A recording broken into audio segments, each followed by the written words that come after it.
আমি একটা তোকে প্রশ্ন করবো, ঠিকঠাক উত্তর দিবি। বলতো নট নাও মানে? এখন না।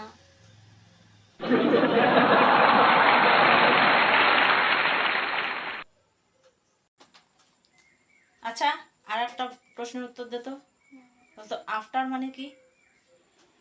পরে। আরে বলবি তো, কি? আফটার মানেটা কি? পরে।